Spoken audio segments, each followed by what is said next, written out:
ఈరోజు బీజేపీ తెలుగుదేశం జనసేన ఉమ్మడి అభ్యర్థిగా పోటీ చేయడం జరుగుతుంది.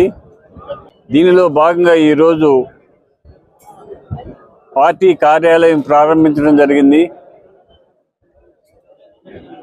గౌరవనీయులు పెద్దలు శ్రీమతి తోట సీతారామలక్ష్మి గారి చేతుల మీదుగా, గౌరవనీయులు పెద్దలు మెంటే పార్థసారథి గారి చేతుల మీదుగా పార్టీ ఆఫీసు ప్రారంభించడం జరిగింది.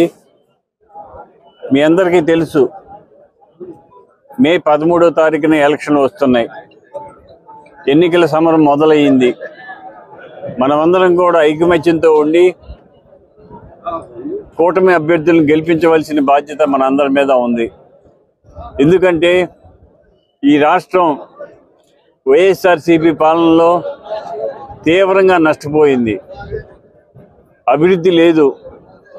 ఎక్కడ సంక్షేమాలు అంతంత మాత్రమే. ఎక్కడ చూసినా అవినీతి, లిక్కర్ మాఫియా, ఇసుక మాఫియా, మైనింగ్ మాఫియా, అన్ని మాఫియాలతోటి పూర్తి అవినీతిలో కూరుకుపోయింది.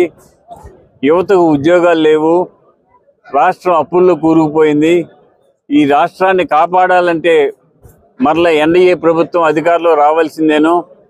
దానికోసం మేమందరం కూడా ప్రయత్నం చేసి విజయాన్ని చేకూర్చుకొని ఈ వైఎస్ఆర్సీపీని ప్రాళదోడటానికి మా వంతు మేము కృషి చేస్తామని చెప్పి తెలియజేస్తున్నాను. మరి ఈరోజు ఇంతమంది కార్యకర్తలను నాయకులతోటి ఆఫీసు ఓపెన్ చేయటం చాలా సంతోషకరం.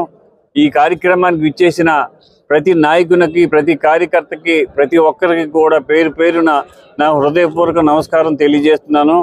మరి మీరందరూ కూడా సైనికుల్లాగా పనిచేసి బీజేపీ అభ్యర్థి వర్మ గారిని, జనసేన ఉమ్మడి అభ్యర్థిని అంజిబాబుని అత్యధిక మెజార్టీతో గెలిపించాలని కోరుకుంటూ ఈరోజు మీరందరూ వచ్చేసి ఈ కార్యక్రమాన్ని జయప్రదం చేసినందుకు అందరికీ నమస్కారం తెలియజేస్తున్నాను.